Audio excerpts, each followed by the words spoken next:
irmãos, vamos meditar na palavra de Deus. Quero convidá-los para abrir a sua Bíblia aí na sua casa, no livro dos Salmos, o Salmo 119, e leremos dos versos 57 até os 64.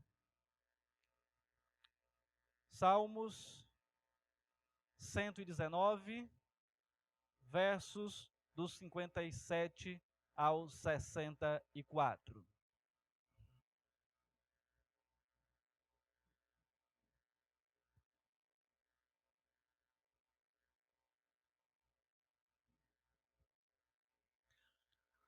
A palavra do Senhor diz assim: O Senhor é a minha porção. Eu disse que guardaria as tuas palavras. Imploro de todo o coração a tua graça. Compadece-te de mim, segundo a tua palavra.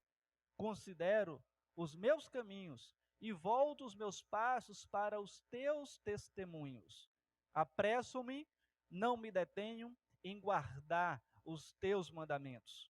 Laços de perversos me enleiam, contudo, não me esqueço da tua lei. Levanto-me à meia-noite para te dar graças, por causa dos teus retos juízos. Companheiro sou de todos os que te temem e dos que guardam os teus preceitos. A terra, Senhor, está cheia da tua bondade. Ensina-me os teus decretos. Diz assim a palavra do nosso Deus. Oremos ao Senhor nesta hora. Pai eterno, queremos render-te graças pela tua palavra e rogar que ela mesma nos ensine nesta noite. Que o teu Santo Espírito dê o entendimento e aplique-a aos nossos corações, de maneira que sejamos edificados e o teu nome glorificado. E nos faz aqui como mero instrumento nas tuas mãos. É o que pedimos em nome de Jesus. Amém. Irmãos, como já tenho feito em outros domingos, estamos, sempre que possível, fazendo a exposição do Salmo 119, e durante esse ano essa já é a oitava, quando estamos agora na oitava estrofe deste Salmo, que contém 22 de 8 versículos cada. E conforme já mencionei em outras ocasiões, na literatura hebraica, cada estrofe de 8 versos começam com a letra do alfabeto hebraico. De maneira que hoje nós iremos estudar a partir da oitava letra do alfabeto hebraico, que é justamente a letra Het. Het, justamente com esse som gutural. De forma que ela é representada para o português pelas letras C e H. E assim, irmãos, no último domingo que pregamos aqui a respeito deste salmo, que foi do verso 49 até o 56, pudemos ali expor sobre o tema como encontrar consolo em face dos momentos difíceis. E agora, irmãos, nós gostaríamos de também estudar esses outros 8 versos, do 57 ao 64, tentando demonstrar algumas verdades vivenciadas pelo salmista. Em especial, eu quero tratar aqui de 6 verdades vivenciadas pelo salmista. E a primeira é que o salmista, ele encontra suficiência no seu relacionamento com o Senhor. Ele encontra suficiência no seu relacionamento com o Senhor. Quando olhamos para o verso 57, que assim diz: o Senhor é a minha porção. O Senhor é a minha porção. Quando olhamos para o ser humano, ele é um eterno insaciável. E esta expressão do ser humano como um eterno e insaciável, ela manifesta por um autor desconhecido, não sabemos quem foi, mas retrata com propriedade o que a humanidade tem vivenciado na presente época.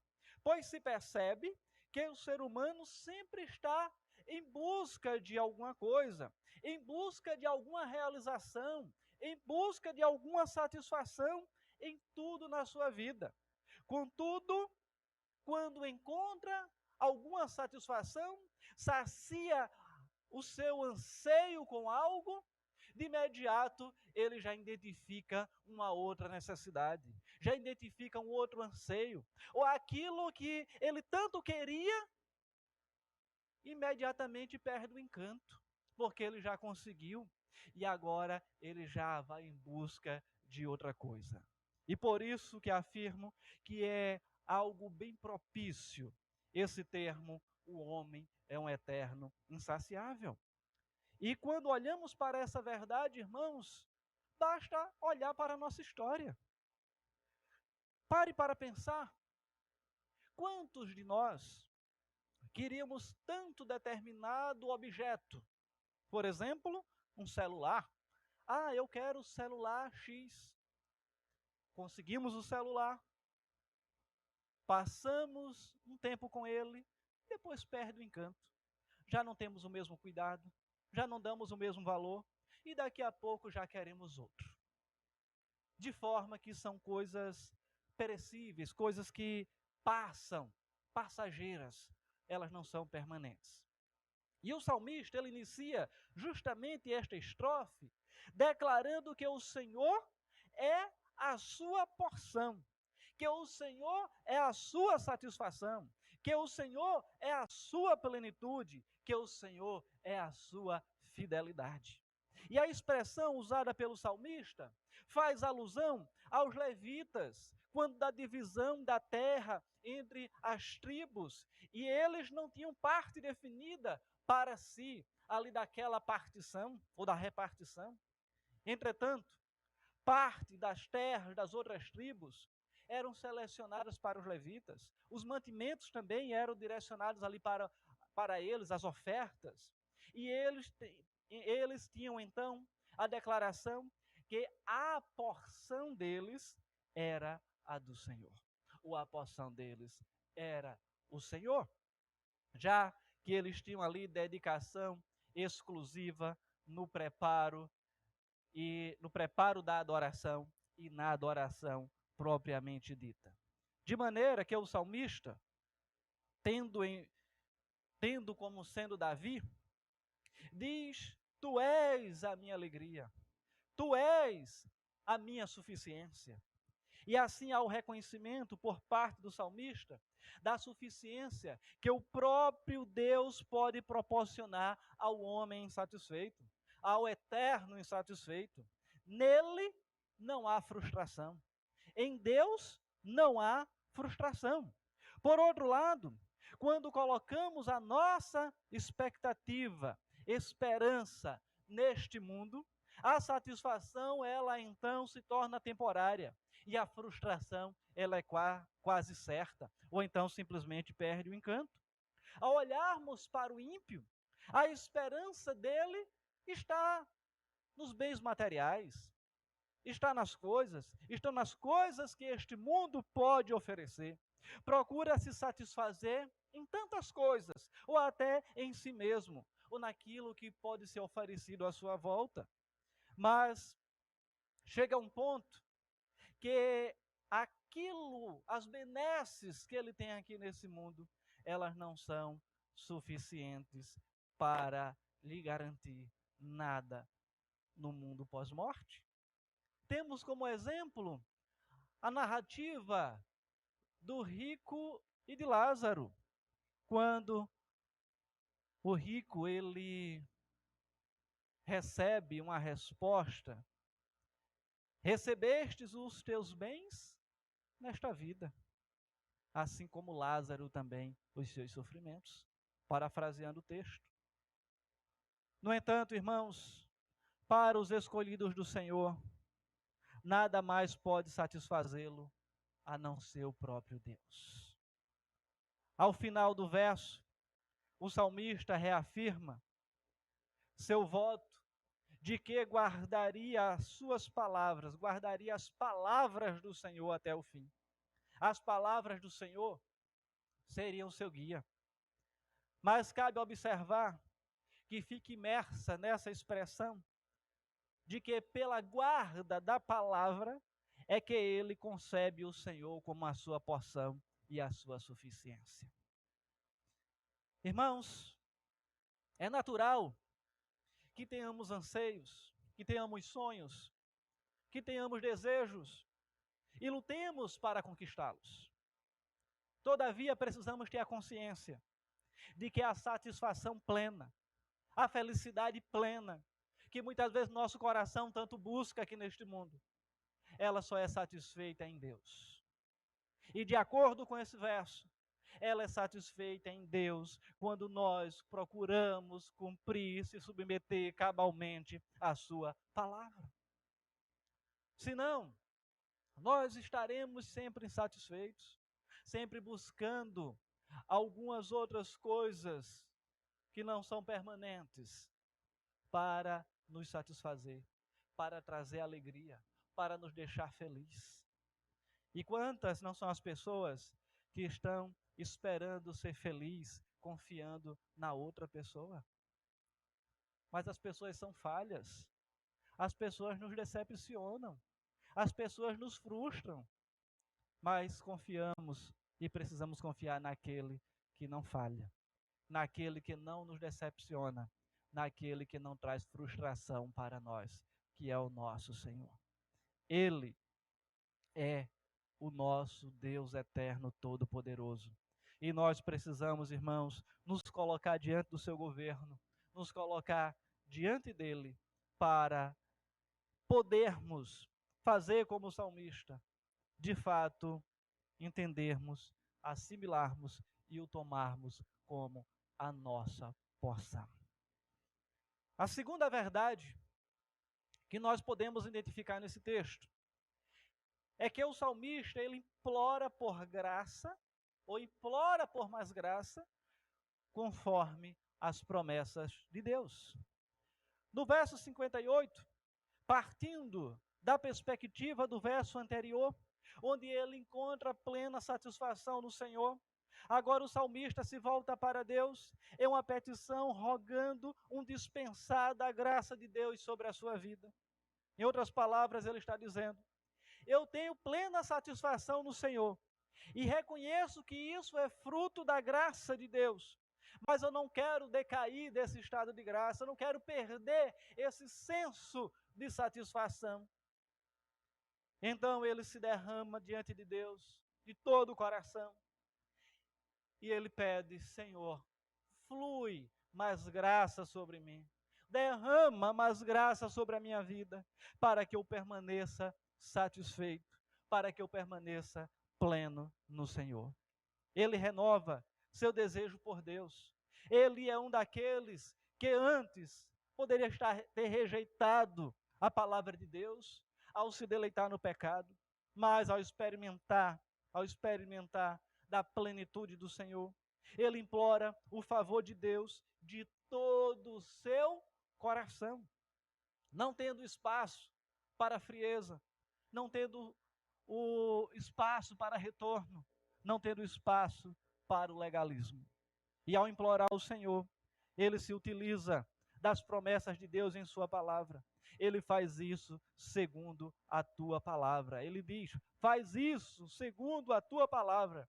Renova a minha alma segundo a tua palavra, que é o que diz o final do verso 58, quando ele diz: imploro de todo o coração a tua graça, compadece-te de mim, segundo a tua palavra. É a ênfase que ele dá aqui. Ele diz: o Senhor, então, ele prometeu que iria derramar graça, e eu quero receber dessa graça. Mas eu quero recebê-la porque está escrito.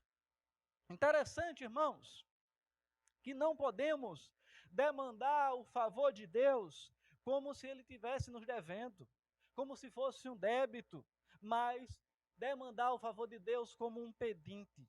Na linguagem bíblica, Deus se torna devedor ao prometer, mas a sensação de quem pede é de um pedinte, de um mendigo, de alguém que se coloca diante de Deus e diz: Senhor, derrama da tua graça.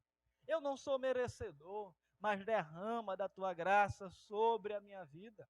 Então não é a atitude de alguém que cobra, mas alguém que requer do Senhor que cumpra a sua palavra, conforme a sua promessa, que derrame graça e mais graça para que o pecador, para que o indivíduo, ele se deleite na satisfação em um Deus eterno, todo-poderoso. E a alma graciosa, ela está fundamentada, aquela que é agraciada, melhor dizendo, essa graça e essa satisfação está fundamentada na palavra do Senhor e no favor de Deus. Nós olhamos para o exemplo de Jacó. Jacó agarrou o anjo, né? Tem até uma canção aí, né, das antigas, dizendo que Jacó agarrou o anjo. E ele, na verdade, segurou e dizendo: eu quero a minha bênção. Mas porque Deus havia prometido lá no passado. Ele não estava cobrando nada que Deus não tivesse prometido. De maneira que ele se agarra a isso até que o Senhor conceda a sua bênção. Mas o que os servos do Senhor requerem de Deus na sua palavra, na palavra escrita, não é nada que Deus não tenha prometido antes. E eles querem justamente para satisfazer-se plenamente no Senhor. A terceira verdade, irmãos, que podemos extrair desse texto, é que o salmista reconhece a insuficiência dos próprios caminhos. Verso 59 em diante, ele diz: considero os meus caminhos e volto os meus passos para os teus testemunhos. Já vimos até aqui que o salmista ele encontra a suficiência no Senhor, que ele clama por mais graça para permanecer nesse estado, e agora ele se volta para os próprios caminhos e percebe que eles não são suficientes para mantê-los no estado de graça, para mantê-los no estado de suficiência no seu relacionamento com Deus. Era como se ele afirmasse: passo a meditar nos meus caminhos, nos meus passos, na vida que tenho seguido, e ela não se adequa ao caminho do Senhor. Eu quero, de fato, estar voltado para os caminhos de Deus. Os meus caminhos não me têm levado à vida. Os meus caminhos não têm me levado a bom termo. Os meus caminhos, pelo contrário, têm me levado à destruição. Os meus caminhos me levarão à escassez. Os meus caminhos me levarão ao deserto. Os meus caminhos me levarão a desobedecer a Deus. De forma que, em face desse reconhecimento, ele toma uma decisão. E a decisão é de andar nos caminhos do Senhor. A decisão é simples: não vou andar de acordo com o meu caminho, eu vou andar de acordo com o caminho do Senhor. E no verso 59, ele diz: considera os meus caminhos, ou seja, ele medita a respeito dos seus caminhos, e em seguida diz: e volto os meus passos para os teus testemunhos, Senhor. Então nós vemos a atitude fantástica de mudança, de conversão, de mudança de mente, de metanoia, que é mudança de mente, né? A tradução seria isso, para vislumbrar, para andar nos caminhos do Senhor. E em face desse conhecimento, ele diz: eu decidi andar nos teus caminhos, Senhor. Eu decidi ir pelos caminhos retos. Eu não quero caminhar por uma trilha. Eu não quero seguir caminhos tortuosos, mas eu quero seguir os teus caminhos que são retos. O salmista reflete, então, no seu passado, nos caminhos por ele andou, e ele chega à conclusão que o que ele fez não era nada que agradasse ao Senhor, mas ele quer se voltar para andar nos preceitos do Senhor. E a palavra mesmo diz: bem-aventurado o homem que não anda no caminho dos pecadores, antes aquele que anda no caminho dos justos, parafraseando o texto.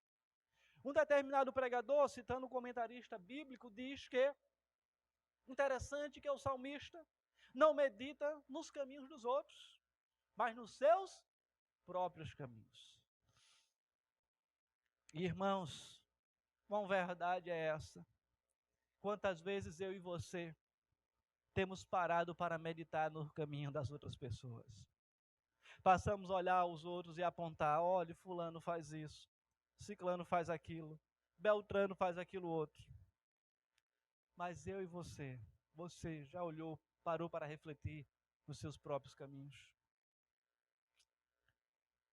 Porque cada um irá prestar conta do seu próprio comportamento. Caminho aqui está equiparado a comportamento. De forma que cabe observar os nossos próprios caminhos. O salmista, ele olha para os seus caminhos, vê que não são próprios ou apropriados, dá meia volta e diz: não, agora eu quero seguir os caminhos do Senhor. A inclinação de sua alma, a inclinação natural do ser humano, é para os caminhos próprios, caminho da natureza pecaminosa, para o caminho do pecado. Mas quando paramos e vislumbrando, passamos a olhar com os olhos do Senhor, com os olhos bíblicos, com a perspectiva bíblica, com a cosmovisão cristã, nós somos desafiados a rever os nossos caminhos. No verso 60 é perceptível que ele faz isso sem demora. Acompanhe comigo. Apresso-me, não me detenho em guardar os teus mandamentos. Laços de perversos me enleiam. Mas até o 60 por enquanto. Eu já li o início do 61.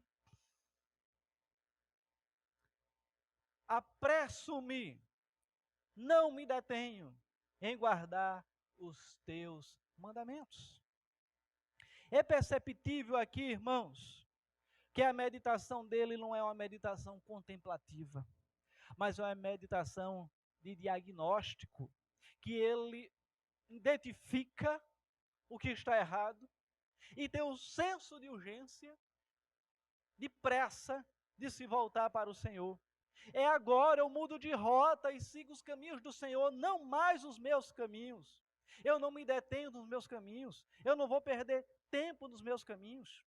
Cabe ressaltar que quando se está debaixo da convicção de pecado, devemos ter a consciência clara que neste calor de convicção é que seremos modelados. Tendo a atitude de mudança, seremos mudados segundo a orientação da palavra de Deus. Mas não tendo uma atitude de mudança, às vezes nosso coração vai ficando cauterizado, insensível à palavra de Deus. E o Espírito Santo, ele vai se apagando a sua chama. Quando a palavra do Senhor diz: não apagueis o Espírito, nós somos então desafiados a rever o nosso caminho. De forma que o salmista, então ele tem esse senso de urgência de rever o caminho e de não mais ficar sendo modulado, moldado, ou mesmo modelado pelo pecado, mas sim pela palavra de Deus. Ou seremos modelados pelo pecado, ou seremos modelados pelo caminho do Senhor. Deus, quando se trata de mudança, Ele requer que nós a façamos com a máxima urgência. E quando se trata de mudança, de servir o Senhor, a Bíblia traz algumas expressões interessantes. Jesus disse para os pecadores: larga a rede e segue-me. Disse para outro que se propôs a segui-lo: deixa os mortos sepultar os próprios mortos e segue-me. Quando ele diz: Senhor, eu quero te seguir, mas primeiro eu tenho que sepultar o meu pai e a minha mãe. Ele diz: deixa os mortos sepultar os próprios mortos e segue-me. Não vou entrar no contexto ali, tá? Mas tem todo o enredo desse texto. Seguir Jesus, seguir os caminhos do Senhor, Então é algo, irmãos, que demanda urgência na minha e na sua vida. Não podemos confiar no nosso próprio caminho pecador.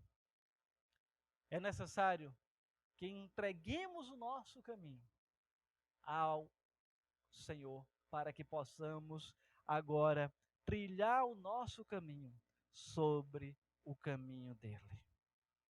Todos os dias nós precisamos fazer isso. Todos os dias precisamos olhar o caminho que nós temos traçado, meditar sobre ele, e identificando o problema, mudarmos urgentemente para seguirmos o caminho do Senhor. Todos os dias enfrentamos uma batalha. Todos os dias temos que tomar uma decisão de servir ao Senhor, de andar nos caminhos do Senhor. De dizer, não vou seguir o meu próprio caminho, mas vou seguir o caminho do Senhor. Todos os dias vou ter que lutar dessa forma, dia após dia. Essa é a nossa luta. Essa será a nossa luta até o dia que o Senhor retornar e estivermos com Ele para o todo sempre. A quarta verdade, irmãos, que encontramos nesse texto é que ele reconhece a superioridade da palavra do Senhor na sua vida. Versos 61. Laços de perversos me enleiam, contudo não me esqueço da tua lei. Interessante que, partindo do pressuposto que tenha sido Davi o escritor desses salmos, são homens ímpios, os inimigos que rodeiam Davi, por causa da sua devoção ao Senhor, por causa da sua fidelidade.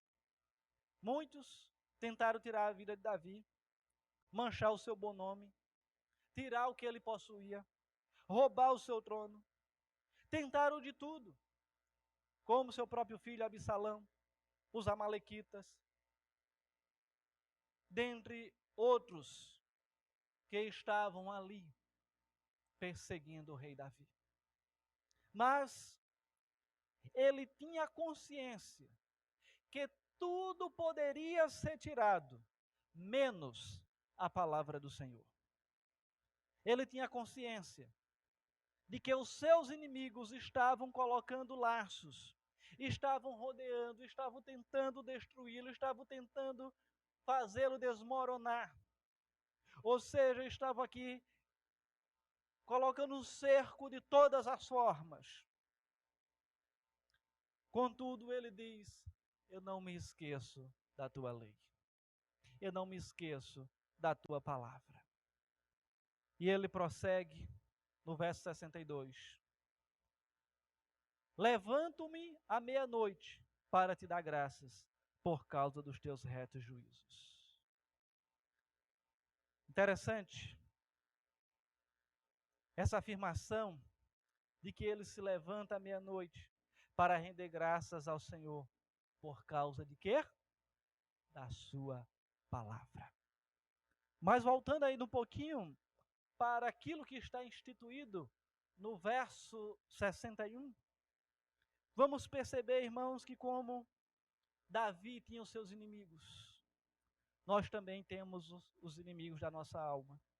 Nós estamos em batalha. Na quinta-feira passada, do nosso estudo bíblico doutrinário, nós estudamos sobre isso. Estamos em batalha.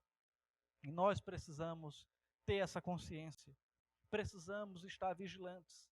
Porque os nossos inimigos, irmãos, eles também tentam tirar aquilo que nós temos. A nossa carne, Satanás e o mundo fazem de tudo para que andemos nos nossos caminhos, mas não nos caminhos do Senhor. De forma, irmãos, que eles têm tentado tirar a nossa estabilidade no serviço e no andar conforme o Senhor requer. E sabemos, irmãos, que se andamos nos caminhos do Senhor, nós podemos até ser roubados, podemos perder casa, dinheiro, liberdade, como muitos dos nossos irmãos da igreja perseguida têm perdido. Quantas histórias não ouvimos? Precisamos orar. pelos nossos irmãos da igreja perseguida, porque teve uma irmã que perdeu o marido, foi morto por causa do evangelho, e está lá com seus filhos desamparados. Outro teve sua casa queimada. Ou como aquelas mães que em 2016, se eu não me engano, que tiveram as suas filhas sequestradas. Algumas voltaram, mas até hoje tem muitas delas que nunca mais viram as suas filhas, não tiveram notícias. Então tudo isso, irmãos, pode acontecer, pode até ser tirado de nós. Bens, familiares, liberdade. Mas a palavra do Senhor que estiver memorizada, a palavra do Senhor que estiver no nosso coração, ela jamais pode ser roubada, ela jamais pode ser tirada. Sejam fatores externos, sejam fatores internos. Nenhuma angústia de alma, nenhum sofrimento pode arrancar a palavra de Deus da nossa mente, ou impedir o nosso conforto em mais a tremenda tribulação, se nós estamos satisfeitos no Senhor, se nós confiamos no Senhor. Não podemos temer perder nada na terra. A única coisa que precisamos temer é nos esquecer da lei do Senhor, da palavra do Senhor e dos seus mandamentos. Ah, pastor, mas isso é muito romântico. Quero ver na hora. É difícil, eu não estou dizendo que é fácil. Perder bens, perder familiares. Não, não é fácil. Traz sofrimento, traz dor. Nós somos feitos ainda aqui de materiais que são sensíveis. Nossas sensações, nossos sentimentos nos levam a isso. Mas o que eu quero pontuar, conforme o salmista nos ensina, é que a palavra de Deus ela é superior a tudo isso. E dessa forma, irmãos, ele se alegra na presença do Senhor. Que é quando ingressamos no verso 62, e ele diz: levanto-me à meia-noite para te dar graças por causa dos teus juízos. Não há oração sincera que não seja permeada de ação de graças. Ele se levanta meia-noite para dar graças a Deus, porque ele se alegra na sua providência, porque ele se alegra nos retos juízos do Senhor.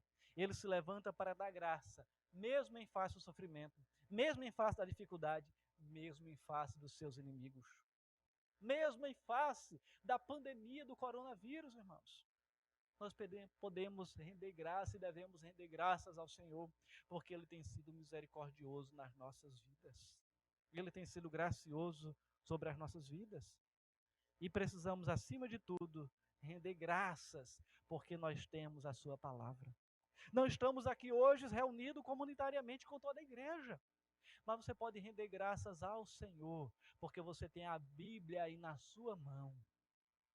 Porque nós podemos aqui, por meio desse instrumento da tecnologia, levar a palavra de Deus até você, e assim nós nos alegrarmos no Senhor nosso Deus. E tudo isso é motivo de render graças ao Senhor. Mas, irmãos, a quinta e penúltima verdade que eu quero trazer é que o salmista, ele preza pela companhia dos que servem ao Senhor. Veja o verso 63. Companheiro sou de todos os que te temem e dos que guardam os teus preceitos.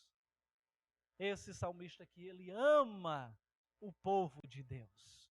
Ele ama, ele se deleita no povo de Deus. Companheiro sou dos que te temem e guardam os teus preceitos. A razão é que os amo é porque eles te temem. A razão de eu ter o desejo de estar na companhia deles é porque eles te temem. Não é porque qualquer dia a gente vai comer uma pizza juntos. Não é isso.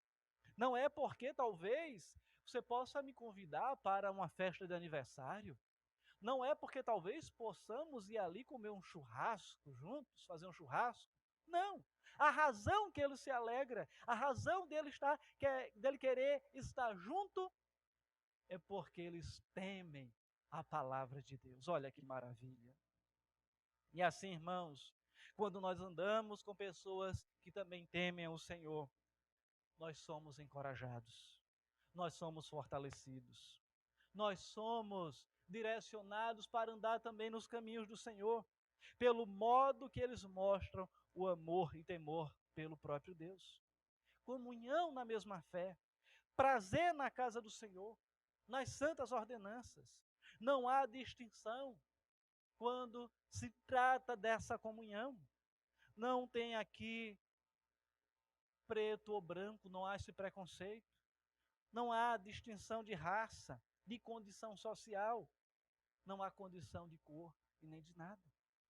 Todos nós, à luz da palavra de Deus, somos apenas servos que precisamos andar nos caminhos do Senhor, ajustando o nosso caminho, ajustando a nossa vida ao caminho do Senhor. E nós ainda podemos, nesse caminhar, nesse compartilhar, ser irmanado nas mesmas virtudes e fragilidades. E é por isso, então, que ele diz: companheiro sou de todos os que te temem e dos que guardam os teus preceitos. Irmãos, a sexta e última verdade que podemos identificar nesse texto é que o salmista percebe o poder revelacional de Deus em sua generosidade. Ele diz: a terra, Senhor, está cheia da tua bondade, ensina-me os teus decretos. E o ensino dos decretos é a revelação de Deus. E ele se revela por meio da revelação especial em Cristo Jesus, não podemos esquecer disso, mas também pela revelação geral. A revelação especial, sua palavra, que anuncia Cristo Jesus, mas também a revelação geral. De forma que ele olha para a terra e diz: está cheia da tua bondade. A terra está cheia da misericórdia, o desejo e bondade do Senhor. E o salmista olha para isso, o desejo do coração dele é que isso também seja conhecido em toda a terra. Que a bondade do Senhor, ela seja manifesta em meio aos seus decretos. E quando olhamos para a criação, irmãos, é algo assim fantástico. Quando nós vemos de maneira clara o Senhor manifestando a sua bondade, a sua generosidade sobre tudo e sobre todos. E para concluir, irmãos, eu gostaria que você abrisse a sua Bíblia mais uma vez no Evangelho de Lucas, capítulo 12, que foi o texto que nós lemos de maneira alternada. E assim nos deleitarmos na palavra do Senhor, naquilo que ela nos diz, na generosidade da sua palavra. E nós então podermos olhar para a criação e receber o consolo, receber a dispensação, receber o cuidado e perceber o cuidado de Deus em nossas vidas. Nós vamos encontrar no verso 22. Interessante que essa é uma palavra de consolo para nós que andamos ansiosos, para qualquer um que anda ansioso nesta vida, ansioso em face dessa pandemia do Covid-19. Leamos, a palavra do Senhor nos diz: a seguir dirigiu-se Jesus aos seus discípulos, dizendo: por isso eu vos advirto, não andeis ansiosos pela vossa vida, quanto o que haveis de comer, nem pelo vosso corpo, quanto o que haveis de vestir. Porque a vida é mais do que o alimento, e o corpo mais do que as vestes. Observai os corvos, os quais não semeiam, nem ceifam, não têm despensa nem celeiros, todavia preste bem atenção, Deus os sustenta. E aí vem a pergunta: quanto mais valeis do que as aves? Qual de vós, por ansioso que esteja, pode acrescentar um côvado ao curso da sua vida? Está ansioso? Ah, eu vou morrer por causa do coronavírus. Se não chegou os dias determinados pelo Senhor, você não vai morrer por causa do coronavírus.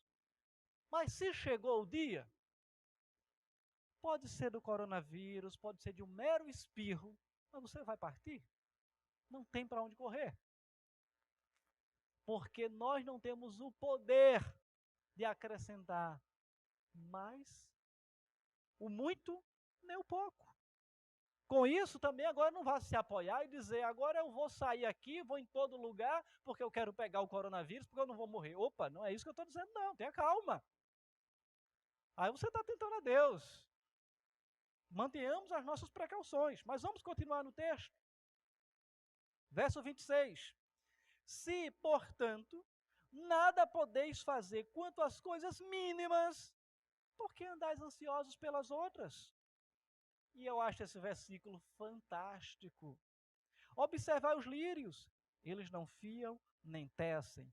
Eu, contudo, vos afirmo que nem Salomão, em toda a sua glória, se vestiu como qualquer deles. 28. Ora, se Deus veste assim a erva que hoje está no campo e amanhã é lançada no forno, quanto mais tratando-se de vós, homens de pequena fé. Não andeis ansiosos, pois a indagar o que haveis de comer ou beber, e não vos entregueis a inquietações, porque os gentios de todo o mundo é porque procuram estas coisas, mas vosso Pai sabe que necessitai delas. Buscai, antes de tudo, o seu reino, e estas coisas vos serão acrescentadas. Palavra de consolo, palavra que o Senhor nos traz. Irmãos, o que é que você tem feito nesse tempo? Nesse tempo de isolamento social ou de afastamento social, o que é que você tem feito? A palavra diz: buscai antes de tudo o seu reino, e estas coisas vos serão acrescentadas.